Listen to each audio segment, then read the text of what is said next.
Well, in September of 2017, I lost a good friend in a motorcycle accident, and things had really started to change, especially at his house. No one was around, it got quiet, and it really shook the community. I mean, he was friends with everybody, everybody knew him. When Alex was living there was always noise and people in and out. I hardly ever even seen a deer on the property. This isn't a farm that I never would have even paid attention to. Just being a 40-acre open section primarily with a house on it, it was just pretty tough moving into the season that year. But since he passed and it's got quiet around the house, the deer have really keyed in on that, and we're going right through his driveway with nobody being there, no vehicles, no commotion. The deer were definitely starting to feel safe on that property.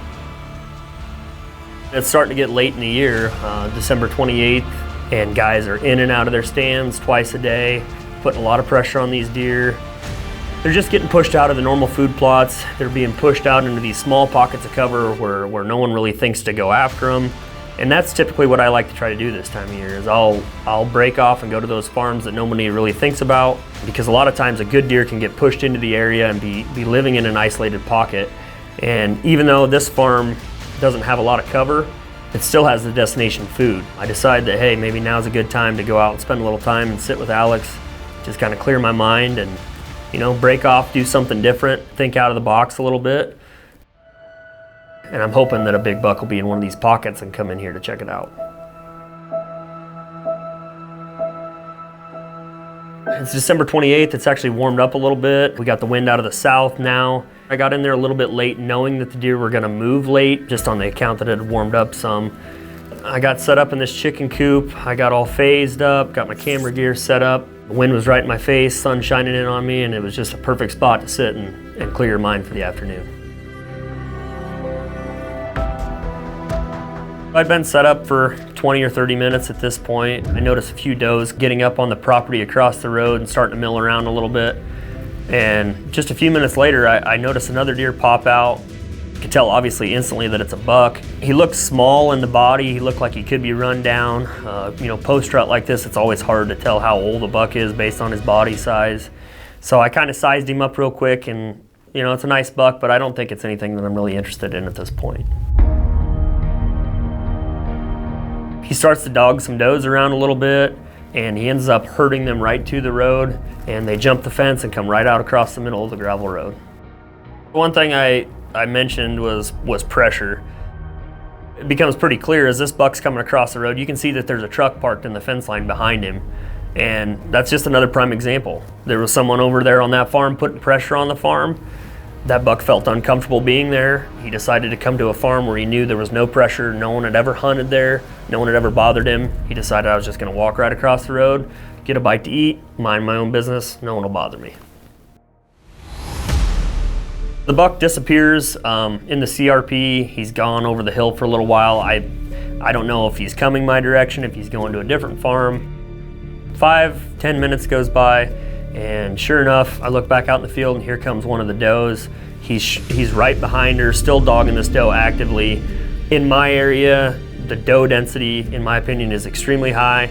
I feel like these bucks almost never stop rutting. He's real thin, you know, so again, it's hard to judge him based on his body size because he's still rutting. I mean, we're coming into January and this deer is still actively chasing does, so I know that he's not gonna be in peak physical condition.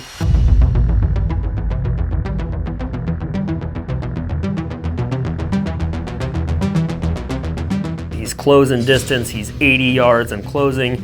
I could tell right off he has huge mass. I can see all the kickers and little flame points coming off around his brow tines, and I can see the splits. At this point, I'm thinking that, holy cow, maybe I've misjudged this deer. This deer looks incredible at this point, and I'm starting to think that this is a buck I'm gonna try to take a shot at.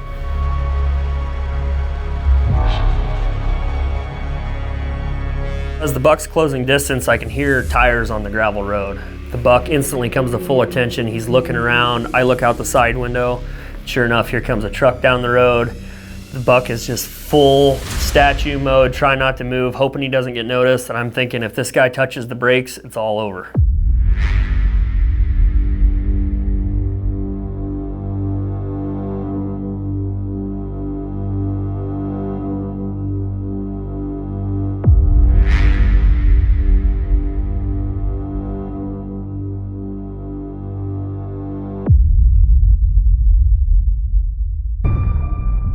Thankfully, big sigh of relief, the guy drives off, the buck goes back to relax, starts feeding again, and he's coming at an angle. I'm just waiting for him to get in line where I can take a shot now.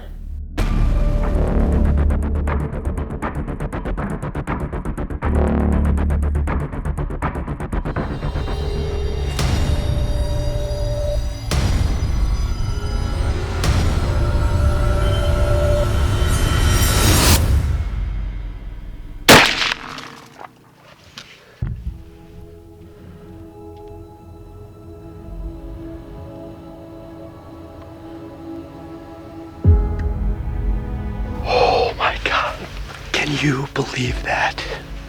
I think I hit him real good. Whew, big old mule kick. Self-filming, 3 cameras. In a dilapidated old barn. High pressure deer. Food source that has no pressure on it at all. This farm does not get hunted. It's completely overlooked.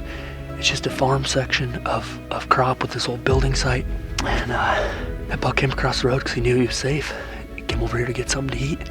Followed his doe over here. Whew, I could not be happier. That's my buddy Alex. He's with me tonight. He wanted me to get one. This is his farm. He was killed this summer in a motorcycle accident. That's for him. That one's for Alex. That one's for you, buddy. Thank you so much.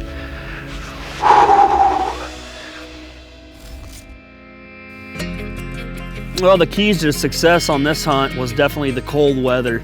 Cold weather moved in about a week ago.